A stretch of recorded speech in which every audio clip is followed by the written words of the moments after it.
अग्रवाल जी 5 प्रकार के पुत्र कहे गए हैं। कौन कौन से? बोले एक है ऋणानुबंधी पुत्र।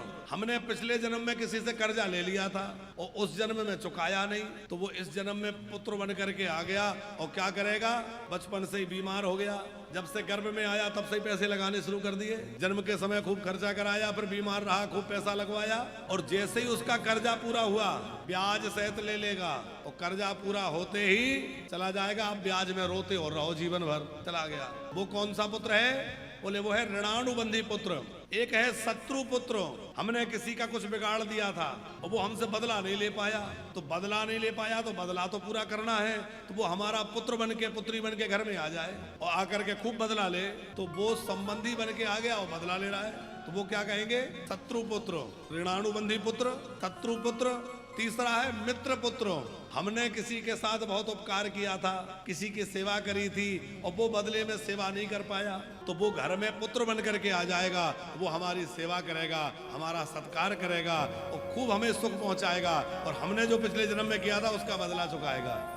ऋणानुबंधी पुत्र, शत्रु पुत्र, मित्र पुत्र, उदासीन पुत्र, जिसका कोई लेना देना नहीं है लेकिन किसी कर्म वसात वह आत्मा हमसे जुड़ गई और हमारे संबंध में पुत्र के रूप में हमारे घर में आ गई। और पांचवा जो है वो स्वेच्छा से जीवन धारण करके कोई जीवात्मा आई और वो आकर के हमारा सहयोग करने लग गए। तो एक जो बात है ये हमें एक और बल प्रदान करते हैं कि जीवन में हमें जो भी नाते रिश्तेदार मिले हैं वो हमारे पिछले जन्मों के कर्मों के हिसाब से मिले हैं। भाई, बंधु, पुत्र, पत्नी, बहू, सास, है कर्मों के हिसाब से मिले हैं कि नहीं?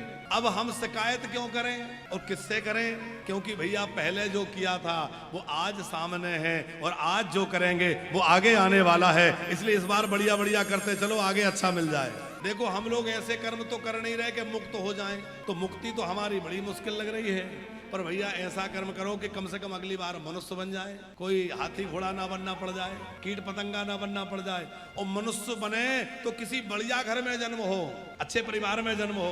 कई लोग होते हैं जीवन भर बेचारे वो भोजन के लिए भटकते रहते हैं, ऐसा भी होता है कि नहीं? किसी अच्छे घर में जन्म ले और अच्छे घर में जन्म लेने के बाद हमें जो नाते रिश्तेदार संबंधी मिले, पुत्र, बहू, पत्नी आदि आदि, वो सब ठीक ठाक मिले, तो कब मिलेंगे? जब हम सबके साथ अच्छा अच्छा करते चलेंगे। अब हमने सबके साथ बढ़िया बढ़िया किया है तो हमें भी मिलेगा कि नहीं? हमने सबके साथ बुरा किया है तो कल वो हमारे रिश्तेदार कुछ ना कुछ बन के आ जाएंगे और फिर पूरा बदला लेंगे। इसलिए बढ़िया बढ़िया करते चलो। विदुर जी कह रहे हैं कि ये कोई तुम्हारा पिछले जन्म का पाप है जो बेटा बन करके आ गया है। इससे बचने के लिए तुम्हें इस अपने पुत्र का मोह छोड़कर इसको त्याग देना चाहिए। पुष्णासि कृष्णात् विमुखो गतश्री, ये तुम्हें जो है स्त्री से हीन कर देगा, ये तुम्हें धर्म के मार्ग से भटका रहा है और ये तुम्हारे लिए कलंक रूप है। विदुर जी ने समझाया तुम्हारे जीवन पर कलंक लग रहा है। त्यजास्व शैवम कुल कौशलाय, जैसे हमारे हाथ में कोई रोग ऐसा लग जाए कि डॉक्टर कहे कि कटवा दो नहीं तो पूरा शरीर गल जाएगा, तो भले ही हाथ हमारा अंग है पर हम उसको कटवाते हैं कि नहीं? किसी को थोड़ा डले हाथ में ऐसी बीमारी लग जाए कि डॉक्टर कहे कि इसमें सड़ना शुरू हो गया, भैया इसको कटवाना पड़ेगा, मजबूरी में कटवाते हैं कि नहीं?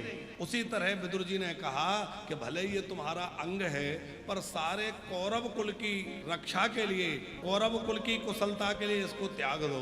अब विदुर जी ने बहुत बढ़िया नीति समझाई। आप कभी विदुर जी को समझना हो तो एक छोटी सी पुस्तक आती है, नाम है विदुर नीति। जैसे चाणक्य नीति एक किताब है, ऐसे ही बच्चों एक किताब है विदुर नीति, कभी उसको पढ़ना। तुम लोग पढ़ने में बड़े अच्छे हो और याद भी तुम बहुत जल्दी करते हो, याददाश्त अच्छी है। कौन सी बुक पढ़ना है? विदुर नीति। उसमें विदुर जी ने बहुत अच्छी अच्छी बातें लिखी हैं। छोटी सी किताब है, गूगल पे भी मिल जाएगी, पीडीएफ निकाल लो, कभी टाइम मिले तो उसको पढ़ो। अभी छुट्टियां चल रही है, कुछ ऐसी चीजें नई नई चीजें करो। तो विदुर नीति में विदुर जी ने बड़ा गजब का विश्लेषण किया है धर्म का। विदुर जी ने बहुत अच्छी बात कही थी पर धृतराष्ट्र को बात समझ में नहीं आई क्योंकि वो पुत्र मोह में पड़े थे और दुर्योधन ने सुन लिया। दुर्योधन को किसी ने शिकायत कर दी। चुगली करने वाले तो सब जगह होते ही हैं, ऐसा कहा जा रहा है। विदुर जी के सामने आकर के दुर्योधन ने तमाम गालियां सुनाई। ये दासी पुत्र मुझे घर से निकलवाएगा, अरे बताओ तो इसका इतना मजाल, इसका इतना साहस। और धृतराष्ट्र ने बिल्कुल भी दुर्योधन को रोका नहीं। विदुर जी समझ गए यहाँ रहना ठीक नहीं है, क्योंकि यदि बड़े भैया को मेरी जरूरत होती तो ये अपने बच्चे को डांटता कि क्या कह रहे हो तुम, चाचा जी से कैसे बात कर रहे हो। ये ध्यान रखने की बातें हैं। कभी हमारा बच्चा चाचा जी से, ताऊ जी से थोड़ी ऊंची आवाज में बात कर रहा है, तुरंत डांटा जाए, ये चाचा जी से कैसे बोल रहे हो, ये ताऊ जी से कैसे बात कर रहे हो। क्योंकि यदि आपने एक बार उसकी बात को सुन लिया या एक बार उसको बोलने का मौका दिया तो क्या होगा, उसके अभ्यास में आए वो बार बार करेगा, बार बार अपमान करेगा। तो विदुर जी ने समझ लिया कि अब तो दुर्योधन का मुंह खुल गया है, अब यहाँ रहना ठीक नहीं है। और जहां हमारी बात ना सुनी जाए, जहां हमारा आदर ना हो, वहां रह के क्या करेंगे। तो विदुर जी ने अपना मंत्री पद त्याग दिया, बोले अब हम मंत्री पद पे नहीं रहेंगे, ये संभालो अपना मंत्री पद। और जो हथियार लिए थे वो सब वहीं रख दिए, अपनी पत्नी को लिया और विदुर जी निकल गए। गंगा जी के तट पे जाके घास फूस की कुटिया बना ली और विदुर जी घास फूस की कुटिया में बैठ के भजन करने लगे।